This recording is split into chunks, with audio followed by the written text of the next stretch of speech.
Hello दोस्तों, कैसे हैं आप सभी के मैं आपके प्यारे मंच द सक्सेस माइंड @ में आपका स्वागत करता हूं। बहुत ही लाजवाब, बहुत ही शानदार सेशन की सीरीज़ चल रही है दोस्तों। फटाफट से चैनल से जुड़ जाइए। समय हो चुका है भारत से भूगोल से संबंधित, यानी कि भारत के भूगोल से संबंधित जितने भी महत्वपूर्ण प्रश्न हो सकते हैं उन सभी पे डिस्कशन करने का। तो सुबह के 11 बज चुके हैं, समय होता है भूगोल का। तो फटाफट से जुड़ जाइए और लोगों को इन्फॉर्म कर दीजिए कि क्लास आ चुकी है और जुड़ जाएँ, महत्वपूर्ण प्रश्नों को प्राप्त करने का लाभ उठाएँ।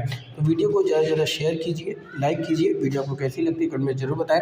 हमारा प्रयास रहता है कि हम हर दिन कुछ महत्वपूर्ण प्रश्नों को आपके बीच में लाके डिस्कशन करें। अगर आप ऑनलाइन प्रश्नों को देखना चाहते हैं, किसी MCQ क्वेश्चन को देखना चाहते हैं तो आप प्लेलिस्ट में जाकर के देख सकते हैं। सेलेक्टेड टॉपिक का भी अध्ययन करना चाहते हैं तो भी आप प्लेलिस्ट में देख सकते हैं। तो चैनल को सपोर्ट कीजिए, प्यार दीजिए, चैनल को सब्सक्राइब करें, बेल आइकन ऑन करें ताकि वीडियो की अपडेट आपको मिलती रहे। प्यारे दोस्तों, आपसे एक छोटी सी गुजारिश है या माफ़ी कह लीजिए। प्यारे दोस्तों, मैं प्रॉपर वीडियो लाइट की वजह से नहीं दे पा रहा हूँ क्योंकि लाइट प्रॉपर नहीं रह पा रही है। तो कल से ठीक हो जाएगी और कल से हमारा पुराना पैटर्न चलेगा। तीनों क्लास आपको पर डे मिलेगी। कल से सुबह भूगोल मिलेगी, दोपहर के 2 बजे जो मिलेगा वो भारतीय अर्थव्यवस्था से प्रश्न मिलेंगे और रात के 8 बजे आपको हिस्ट्री से संबंधित प्रश्न मिलेंगे। चलिए शुरू करते हैं, देखते हैं आज कौन से महत्वपूर्ण प्रश्नों को रखा गया है। तो आज का पहला प्रश्न है दोस्तों, निम्नलिखित में से कौन सी गंगा नदी की सबसे लंबी सहायक नदी है? निम्नलिखित में से कौन सी गंगा नदी की सबसे लंबी सहायक नदी है? आपका विकल्प क्या कह रहा है? चंबल नदी, यमुना नदी, गोमती नदी या फिर गंडक नदी। बहुत ही लाजवाब प्रश्न है प्यारे दोस्तों। निम्नलिखित में से कौन सी गंगा है गंगा नदी की सबसे सहायक नदी मानी जाती है? प्यारे दोस्तों, वीडियो को स्किप मत कीजिएगा, वीडियो को शुरुआत से अंत तक जरूर देखिएगा जिससे कि आपका सिलेक्शन रुक ना पाए दोस्तों, क्योंकि आज के टाइम में सिलेक्शन पाना बहुत बड़ा चुनौती का काम है दोस्तों। तो चलिए, निम्नलिखित में से कौन सी गंगा नदी की सबसे लंबी सहायक नदी है? चंबल नदी, यमुना नदी, गोमती नदी या फिर गंडक नदी। तो यमुना नदी जो है वो गंगा की सबसे लंबी सहायक नदी मानी जाती है। कौन सी नदी है दोस्तों? यमुना नदी। तो यमुना नदी कौन से विकल्प में दे रहा है? बी विकल्प में। तो आपका बी विकल्प क्या हो जाएगा? सही हो जाएगा। तो B is the right answer for this question. अगला प्रश्न क्या है? वाकल, हरनाव, हथमती निम्नलिखित में से किस नदी की सहायक नदियाँ हैं? ठीक है दोस्तों, वाकल हो गई, हरनाव हो गई, हथमती हो गई। ये जो नदी है ये किसकी सहायक नदियाँ हैं? आपका विकल्प है लूनी नदी की, माही नदी की, साबरमती की या फिर लोहित नदी की। बात समझ में आई दोस्तों? वाकल, हरनाव, हथमती निम्नलिखित में से किस नदी की सहायक नदियाँ हैं? लूनी नदी की, माही नदी की, साबरमती की या फिर लोहित नदी की। तो याद रखिएगा, ये जो वाकल है, हरनाव है, हथमती है, ये माही नदी की सहायक नदियाँ हैं। किसकी नदी पे है दोस्तों? माही नदी की। तो माही नदी आपके बी विकल्प में दे रहा है, तो बी विकल्प आपका सही हो जाएगा। B is the right answer for this question. और ये क्या हो जाएगा? इंपॉर्टेंट हो जाएगा। अगला प्रश्न दोस्तों, नीचे दिए गए झीलों के बारे में निम्नलिखित में से कौन सा कथन है जो गलत है? बस समझिए दोस्तों, नीचे दिए गए झीलों के बारे में निम्नलिखित में से कौन सा कथन है जो गलत दिया हुआ है, ये आपको बताना है। पहला कह रहा है, यह नदियों के प्रवाह को नियंत्रित करने में मदद करता है। इसका उपयोग जल विद्युत विकसित करने के लिए किया जा सकता है। इसके परिणाम स्वरूप बाढ़ आती है। वे आसपास के वातावरण को मध्यम नहीं बनाते हैं। तो नीचे दिए गए कूट से आपको सही विकल्प का चयन करना है। झीलों के बारे में कौन सा कथन गलत है ये आपको बताना है प्यारे दोस्तों। बात समझ में आ रही है तो फटाफट से उत्तर दीजिए। तो याद रखिएगा, अगर हम कथन की बात कर लें तो देखिए, यह नदियों के प्रवाह को नियंत्रित करने में मदद करता है, तो यह बात बिल्कुल सही है। इसका उपयोग जल विद्युत विकसित करने के लिए किया जा सकता है, ये भी बात सही है। इसके परिणाम स्वरूप बाढ़ आती है दोस्तों, ये गलत हो जाएगा। ठीक है, वे आसपास के वातावरण के मध्यम नहीं बनाते हैं, तो ये बात भी गलत है। तो कौन सा गलत है? तीसरा और चौथा गलत है मेरे दोस्तों। कौन सा गलत है? तीसरा और चौथा। ठीक है, पहले की कथन की बात करें है दोस्तों, तो देखिए यहाँ पर तीसरा और चौथा होना चाहिए प्यारे दोस्तों। देखिए यहाँ पे 1 दिया हुआ, इसको आप हटा दीजिए। तो विकल्प कौन सा सही हो जाएगा? सी विकल्प आपका सही हो जाएगा। C is the right answer for this question. और ये क्या हो जाएगा? इंपॉर्टेंट हो जाएगा। बात पूछ रहा था कि कौन सा कथन गलत है झीलों के बारे में, तो ये बाढ़ आती है, वे आसपास के वातावरण को मध्यम नहीं बनाती, ये दोनों कथन गलत हो जाएगा। ठीक है दोस्तों, आगे चलते हैं। अगला प्रश्न है कि निम्नलिखित में से कौन सा सबसे ऊँचा डुबकी प्रकार का झरना है? ठीक है दोस्तों, निम्नलिखित में से कौन सा सबसे ऊंचा डुबकी प्रकार का झरना है? आपका विकल्प है लोहक लिकाई झरना, दूध सागर झरना, खंडधार झरना या फिर मीन मुट्ठी झरना। अब तो मेरे दोस्तों निम्नलिखित में से कौन सा सबसे ऊंचा डुबकी प्रकार का झरना है, ये आपसे प्रश्न पूछ रहा है। तो याद रखिएगा निम्नलिखित में से जो सबसे ऊंचा डुबकी प्रकार का झरना होता है वो है नोहक लिकाई झरना। कौन सा दोस्तों? नोहक लिकाई झरना। तो आपका ए विकल्प क्या हो जाएगा? सही हो जाएगा। और ये क्या हो जाएगा प्यारे दोस्तों? इम्पोर्टेंट हो जाएगा। ठीक है। लोहिकनाई ये जो झरना है ये भारत का सबसे ऊंचा डुबकी प्रकार का जलप्रपात है, लगभग 340 मीटर, लगभग 340 मीटर। और ये है कहाँ? तो ये मेघालय में स्थित है दोस्तों। ये कहाँ स्थित है? तो ये मेघालय में स्थित है। ठीक है, आगे चलते हैं। अगला प्रश्न कह रहा है कि निम्नलिखित में से भारत के किस थर्मल पावर स्टेशन की क्षमता जो है वो सबसे अधिक है? 4 पावर स्टेशन दिए गए हैं थर्मल पावर स्टेशन के नाम, उसमें से कौन सा थर्मल पावर स्टेशन है जिसकी क्षमता सबसे अधिक है? कह रहा है Vindhyachal super thermal power station, Mudra thermal power station, Koderma thermal power station, Trombay thermal power station. तो कौन सा थर्मल पावर स्टेशन है जिसकी क्षमता सबसे अधिक मानी जाती है? तो दोस्तों अगर हम बात करें तो ये है Vindhyachal super thermal power station. कौन सा? Vindhyachal super thermal power station. तो आपका ए विकल्प क्या हो जाएगा? यहाँ से सही हो जाएगा। तो A is the right answer for this question. ठीक है, Vindhyachal super thermal power station की जो क्षमता है वो लगभग कितनी है प्यारे दोस्तों? तो ये है 4760 मेगावाट। ठीक है दोस्तों। मुद्रा थर्मल पावर स्टेशन की क्षमता है 4620 मेगावाट की, कोडरमा थर्मल पावर स्टेशन की है 1000 मेगावाट की और ट्राम्बे थर्मल पावर स्टेशन की है 1430 मेगावाट की। ठीक है दोस्तों, तो यहाँ पे उत्तर क्या हो जाएगा? Vindhyachal super thermal power station की जो क्षमता है वो सबसे अधिक है। आगे चलते हैं। अगला प्रश्न है दोस्तों कि थर्मल पावर स्टेशन और उसके स्थान का निम्नलिखित में से कौन सा मिलान सही ढंग से मेल नहीं खाता है? रिहन थर्मल पावर स्टेशन पंजाब में है। दूसरा कह रहा है कि सीपत थर्मल पावर प्लांट जो है वो छत्तीसगढ़ में है। बदरपुर थर्मल पावर स्टेशन नई दिल्ली में है। Farakka super thermal power station Paschim Bengal में है। आपको बताना कौन सा सही नहीं है। तो देखिए अगर हम बात करें रिहन थर्मल पावर स्टेशन की तो ये पंजाब में है दोस्तों। ये आपका विकल्प दे रहा है पंजाब, जो कि गलत हो जाएगा। ठीक है, ये पंजाब में नहीं, ये मध्य प्रदेश और उत्तर प्रदेश के पास में है। ठीक है, न कि पंजाब में। तो यही आपका उत्तर हो जाएगा दोस्तों, रिहन थर्मल पावर स्टेशन, यानी कि ए विकल्प यहाँ पे सही हो जाएगा। तो A is the right answer for this question. ठीक है, अगला प्रश्न क्या है? निम्नलिखित में से कौन सा निर्वाह खेती का उदाहरण है? जैविक खेती, वाणिज्यिक खेती, व्यापक और गहन खेती या फिर स्थानांतरित खेती? कौन सा निर्वाह खेती का उदाहरण है? जैविक खेती, वाणिज्यिक खेती, व्यापक और गहन खेती, स्थानांतरित खेती? तो निर्वाह खेती का जो उदाहरण है वो होता है स्थानांतरित खेती दोस्तों। क्या होता है? स्थानांतरित खेती, यानी कि डी विकल्प आपका सही हो जाएगा प्यारे दोस्तों, स्थानांतरित खेती। D is the right answer for this question. और ये प्रश्न क्या हो जाएगा? इंपॉर्टेंट हो जाएगा। ठीक है, स्थानांतरित खेती यानी झूम मुख्यतः निर्वाह खेती का रूप होता है जहाँ किसान केवल अपने परिवार की ज़रूरत भर उत्पादन करते हैं। ठीक है, आगे चलते हैं। तो यहाँ से प्रश्न आपने देखा कि निम्नलिखित में से कौन सा निर्वाह खेती का उदाहरण है? तो वो स्थानांतरित खेती दोस्तों। D is the right answer for this question. और प्रश्न क्या हो जाएगा? इंपॉर्टेंट हो जाएगा। ठीक है, अगला प्रश्न क्या पूछ रहा है? हरित क्रांति मुख्य रूप से निम्नलिखित में से किस फसल से संबंधित है?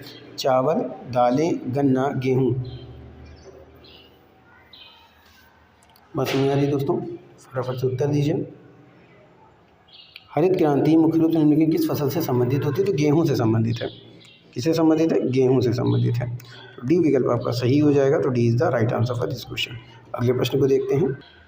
अगला प्रश्न पूछ रहा है कि निम्नलिखित में से किस पौधे की पत्तियों का उपयोग रेशम कीटों के पालन के लिए नहीं किया जाता है? कौन से पौधे की पत्तियों का उपयोग है जो रेशम कीटों के पालन के लिए नहीं किया जाता है? विकल्प क्या कह रहा है कि सागौन, अरंडी, ओक और सहतूत। तो याद रखिएगा प्यारे दोस्तों कि जिस पौधे की पत्तियों का उपयोग रेशम कीटों के पालन के लिए नहीं किया जाता है तो वो पौधा कौन सा है? सागौन।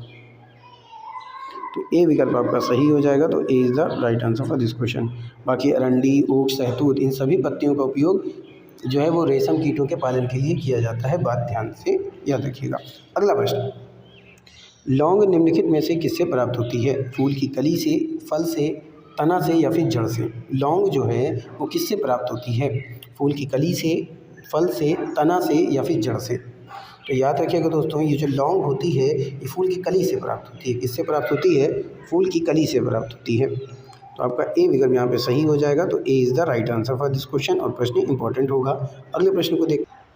अगला प्रश्न है कि निम्नलिखित में से कौन समानांतर फसल का उदाहरण है? गेहूँ प्लस सरसों, कपास प्लस गेहूँ, ज्वार प्लस आलू या आलू प्लस चावल?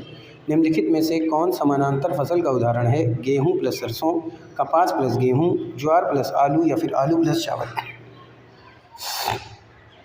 समानांतर फसल का उदाहरण यानी कि समानांतर फसल प्रणाली में एक ऊंचे पौधे के साथ एक नीची फसल उगाई जाती है ताकि दोनों एक दूसरे को बाधित ना करें। तो इस लिहाज से उत्तर क्या हो जाएगा? गेहूं और सरसों। क्या हो जाएगा? गेहूं और सरसों, यानी कि ए विकल्प सही हो जाएगा, यही उत्तर भी हो जाएगा। तो A is the right answer for this question. ठीक है प्यारे दोस्तों, अगला प्रश्न क्या पूछ रहा है? निम्नलिखित में से किसे स्वर्णिम चतुर्भुज के नाम से जाना जाता है? पहला विकल्प कह रहा है कि महानगरीय शहरों को जोड़ने वाली रेल लाइनें, राष्ट्रीय राजमार्ग परियोजना, हवाई मार्ग या फिर सोने के व्यापार के तरीके को। स्वर्णिम चतुर्भुज के नाम से किसको जाना जाता है? तो प्यारे दोस्तों, स्वर्णिम चतुर्भुज की बात करें तो ये भारत के 4 बड़े शहर जैसे दिल्ली, मुंबई, चेन्नई, कोलकाता को जोड़ने वाली राष्ट्रीय मार्ग परियोजना है। कौन सी परियोजना है? राष्ट्रीय राजमार्ग परियोजना है। तो ये आपका बी उत्तर सही हो जाएगा, बी विकल्प सही हो जाएगा। तो B is the right answer for this question. प्यारे दोस्तों, the success point at the rate ही एक ऐसा मंच है जहां से आप उन महत्वपूर्ण प्रश्नों को प्राप्त करते हैं जो आपके UPSC, UPPSC, PGT, bank, railway या अदर कोई भी वनडे एग्जाम या कॉम्पिटिटिव एग्जाम के लिए महत्वपूर्ण होगा। तो कोई भी इस वीडियो को देख करके अपनी तैयारी अच्छी कर सकता है, सिलेक्शन पा सकता है। तो प्रश्न आपने देखा दोस्तों कि निम्नलिखित में से किसे स्वर्णिम चतुर्भुज के नाम से जाना जाता है? तो जिसे स्वर्णिम चतुर्भुज के नाम से जाना जाता है वो एक राष्ट्रीय राजमार्ग परियोजना है। तो आपका बी विकल्प सही हो जाएगा। कौन सा विकल्प सही हो जाएगा? बी विकल्प सही हो जाएगा। पहले दोस्तों, B is the right answer for this question. ठीक है, अगला प्रश्न क्या पूछ रहा है? पाक योंग हवाई अड्डा भारत के निम्नलिखित में से किस राज्य में स्थित है? ये बहुत अच्छा प्रश्न है। पाक योंग हवाई अड्डा जो है भारत के निम्नलिखित में किस राज्य में स्थित है? प्यारे दोस्तों, आपके एग्जाम में हवाई अड्डे से भी काफ़ी प्रश्न पूछे जाते हैं, तो बिल्कुल भी मिस मत कीजिएगा। वीडियो को सुबह से अंत तक देखें ताकि भी समझ पाएँ कि किस तरह से प्रश्न आपके एग्जाम में पूछे जा सकते हैं, पूछे जाते हैं। तो पाकयोंग हवाई अड्डा भारत के निम्नलिखित में से किस राज्य में स्थित है? सिक्किम, जम्मू कश्मीर, अरुणाचल प्रदेश या फिर हिमाचल प्रदेश? तो इसका सही उत्तर क्या है दोस्तों? सिक्किम इसका सही उत्तर है, यानी कि ए विकल्प आपका सही हो जाएगा। तो A is the right answer for this question और प्रश्न क्या हो जाएगा प्यारे दोस्तों? इंपॉर्टेंट हो जाएगा। अगले प्रश्न को देखते हैं। अगला प्रश्न पूछ रहा है निम्नलिखित में से कौन सा भारत का पहला राष्ट्रीय राजमार्ग है जिसमें 24 घंटे नौवहन सुविधा उपलब्ध है? ठीक है, भारत का पहला राष्ट्रीय राजमार्ग कौन सा है इसमें 24 घंटे नौवहन सुविधा उपलब्ध है?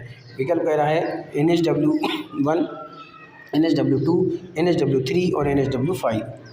तो आपको बता दूं जो NH-W3 है वो पश्चिमी तट नहर को देश का पहला ऐसा नेशनल वाटरवे कहा जाता है जिसमें पूरे रास्ते 24 घंटे नेविगेशन सुविधा उपलब्ध है। तो उत्तर कौन सा हो जाएगा?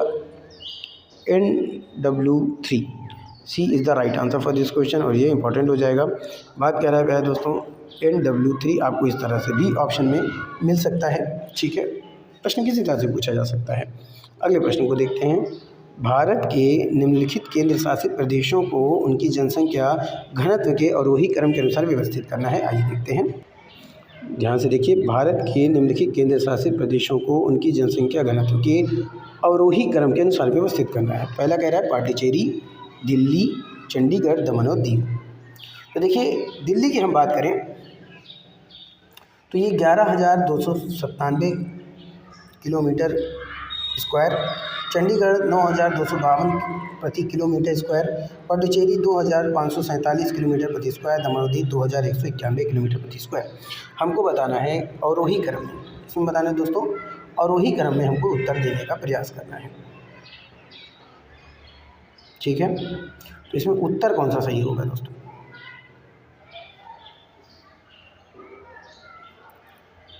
तो देखिए, सबसे पहले जो होगा वो क्या होगा दोस्तों? तो वो होगा दमन और दीव। दमन और दीव के बाद जो आएगा वो आएगा पांडिचेरी। यानी 4, 1, 2, 3 आपके विकल्प में होने चाहिए दोस्तों। तो D is the right answer for this question, और ये क्या हो जाएगा, इंपॉर्टेंट हो जाएगा। ठीक है, आगे चलते हैं। अगला प्रश्न पूछ रहा है कि भारत के निम्नलिखित राज्यों में से किसमें ट्रांसजेंडर आबादी सबसे अधिक है? उत्तर प्रदेश, राजस्थान, गुजरात, मध्य प्रदेश। 2011 की जनगणना के अनुसार ट्रांसजेंडर आबादी में उत्तर प्रदेश का हिस्सा सबसे बड़ा है, तो उत्तर हो जाएगा उत्तर प्रदेश। तो आपका ए विकल्प यहाँ पे सही हो जाएगा, तो A is the right answer for this question पे दोस्तों। ठीक है, आगे चलते हैं। अगला प्रश्न कह रहा है कि भारत की कितनी प्रतिशत जनसंख्या है जो हिंदू समुदाय की है? 52%, 61.23%, 68.12%, या फिर 79.80%। भारत की कितनी प्रतिशत जनसंख्या हिंदू आबादी की है? तो 2011 की जनगणना की हम बात करें तो हिंदू आबादी की जनसंख्या जो है वो आबादी लगभग 79.8% है। तो उत्तर क्या हो जाएगा, डी विकल्प। तो D is the right answer for this question, और प्रश्न हो जाएगा दोस्तों इंपॉर्टेंट। ठीक है, अगला प्रश्न पूछ रहा है कि भारत में बोली जाने वाली अधिकांश भाषाएं निम्नलिखित में से किस भाषा परिवार से संबंधित है? इंडो आर्यन भाषा परिवार, द्रविड़ भाषा परिवार, ऑस्ट्रो एशियाटिक भाषा परिवार, सीनो तिब्बती भाषा परिवार। भारत में बोली जाने वाली अधिकांश भाषाएं निम्नलिखित में से किस भाषा परिवार से संबंधित है? तो इसका सही उत्तर हो जाएगा इंडो आर्यन भाषा परिवार, यानी कि आपका ए विकल्प है दोस्तों सही हो जाएगा। तो A is the right answer for this question, और ये इंपॉर्टेंट हो जाएगा। हर कॉम्पिटिटिव एग्जाम के लिए इंपॉर्टेंट है दोस्तों। अगर आप वीडियो पे आते हैं, विजिट करते हैं, तो चैनल को सब्सक्राइब करें, बेल आइकन ऑन करें ताकि वीडियो की अपडेट आपको मिलती रहे। अगला प्रश्न पूछ रहा है कि यूनेस्को प्राकृतिक विश्व धरोहर स्थल पश्चिमी घाट निम्नलिखित में से किस राज्य में स्थित है? महाराष्ट्र में, केरल में, गोवा में, या उपरोक्त सभी में। आपसे पूछा पश्चिमी घाट किस राज्य में स्थित है? तो पश्चिमी घाट प्यारे दोस्तों ये स्थित है महाराष्ट्र, गोवा, केरल से होकर गुजरता है, तो ये उपरोक्त सभी हो जाएगा। तो D is the right answer for this question, और प्रश्न क्या हो जाएगा, इंपॉर्टेंट हो जाएगा। ये महाराष्ट्र से भी, केरल से भी और गोवा से भी। अगला कह रहा है कि बिहार के किस जिले में सिंचाई क्षमता सबसे अधिक है? गया में, शेखपुरा में, नालंदा में, पटना में। तो प्यारे दोस्तों बिहार के जिस ज़िले में सिंचाई क्षमता सबसे अधिक है वो तो रोहतास है। क्या है दोस्तों, रोहतास। चूँकि विकल्प में दे रहा है तो आप रोहतास याद रखिएगा। ठीक है, आगे चलते हैं। फिर से बता दो दोस्तों कि बिहार के किस ज़िले में सिंचाई क्षमता सबसे अधिक है? तो वो है रोहतास में। किसमें स्थित है दोस्तों? तो रोहतास। इसमें जो है सिंचाई परियोजना सबसे अधिक है, पर इसमें दिया नहीं हुआ है, आप रोहतास याद रखिएगा। अगला प्रश्न है नाथपा झाकड़ी जल विद्युत परियोजना किस नदी पर स्थित है? पद्मा, सतलज, चिनाब, झेलम। नाथपा झाकड़ी परियोजना सतलज नदी पर स्थित है। किस नदी पर स्थित है दोस्तों? तो ये सतलज नदी पर स्थित है, या इसी को सतलज नदी के नाम से भी जानते हैं। तो B is the right answer for this question, और ये क्या हो जाएगा, इंपॉर्टेंट हो जाएगा। ठीक है, अगला प्रश्न को देखते हैं। अगला प्रश्न है दोस्तों उत्तर और दक्षिण भारत को विभाजित करने वाली पर्वत श्रृंखला कौन सी है? हिमालय पर्वत श्रृंखला, सतपुड़ा पर्वत श्रृंखला, विंध्य पर्वत श्रृंखला, या फिर पश्चिमी घाट। बात समझ में आई दोस्तों? उत्तर और दक्षिण भारत को विभाजित करने वाली पर्वत श्रृंखला कौन सी है? तो वो पर्वत श्रृंखला है विंध्य। कौन सी पर्वत श्रृंखला पे है दोस्तों? विंध्य श्रृंखला। तो आपका सी विकल्प यहाँ पे सही हो जाएगा। तो C is the right answer for this question, और प्रश्न क्या हो जाएगा, इंपॉर्टेंट हो जाएगा। अगला प्रश्न क्या कह रहा है भारत का प्रमुख भूवैज्ञानिक दृष्टि से युवा प्रभाग कौन सा है जो भारत की उत्तरी सीमाओं तक फैला हुआ है? हिमालय, भारतीय रेगिस्तान, उत्तरी मैदान, प्रायद्वीपीय पठार। भारत का प्रमुख भूवैज्ञानिक दृष्टि से युवा प्रभाग कौन सा है जो भारत की उत्तरी सीमाओं तक फैला है? तो उत्तर क्या हो जाएगा पहले दोस्तों? गोवा। माफ़ कीजिएगा, मैंने किसी और प्रश्न को देख लिया। तो भारत का भूवैज्ञानिक दृष्टि से युवा प्रभाग जो उत्तरी सीमाओं तक फैला है कौन सा होगा? वो हिमालय होगा। कौन सा होगा पहले दोस्तों? हिमालय होगा। तो E is the right answer for this question, और ये क्या हो जाएगा, इंपॉर्टेंट हो जाएगा। ठीक है, यानी भारत का प्रमुख भूवैज्ञानिक दृष्टि से युवा प्रभाग कौन सा है? तो वो हिमालय है। अगला प्रश्न है कि मुगाओ बंदरगाह कहाँ स्थित है? गोवा में, उड़ीसा में, गुजरात में, पश्चिम बंगाल में। तो सीधा सा उत्तर दोस्तों कि गर्म गोवा भी इसको नाम से जाना जाता है। तो मुगाओ भारत के प्रमुख प्राकृतिक बंदरगाहों में से एक है, गोवा के दक्षिण भाग में स्थित है। कहाँ स्थित है? गोवा के दक्षिण भाग में स्थित है। तो ए विकल्प आपका सही हो जाएगा। तो A is the right answer for this question. ठीक है, अगला प्रश्न क्या है? प्रसिद्ध रूर कोयला क्षेत्र निम्नलिखित में से किस देश में स्थित है? ग्रेट ब्रिटेन में, जर्मनी में, रूस में, फ्रांस में। ठीक है दोस्तों, प्रसिद्ध रूर कोयला क्षेत्र किस देश में स्थित है? तो रूर यूरोप का सबसे प्रसिद्ध कोयला और औद्योगिक क्षेत्र है जो पश्चिम जर्मनी में स्थित है। तो रूर कोयला क्षेत्र किस देश में स्थित है? तो जर्मनी में स्थित है। बी विकल्प आपका सही हो जाएगा। तो B is the right answer for this question. ये था प्यारे दोस्तों आज का शानदार महत्वपूर्ण प्रश्नों की श्रृंखला। उम्मीद करता हूँ कि आज का सेशन आपको पसंद आया होगा। ऐसे ही महत्वपूर्ण प्रश्नों को प्राप्त करने के लिए चैनल से बने रहिए। मेरी आपसे प्रार्थना है कि आप वीडियो को शेयर कीजिए, लाइक कीजिए। वीडियो आपको कैसी लगती है कमेंट में ज़रूर बताएं। और मेरी ईश्वर से भी प्रार्थना है कि आप सबका सिलेक्शन हो। फिर मिलेंगे। Thank you. Wish you all the best.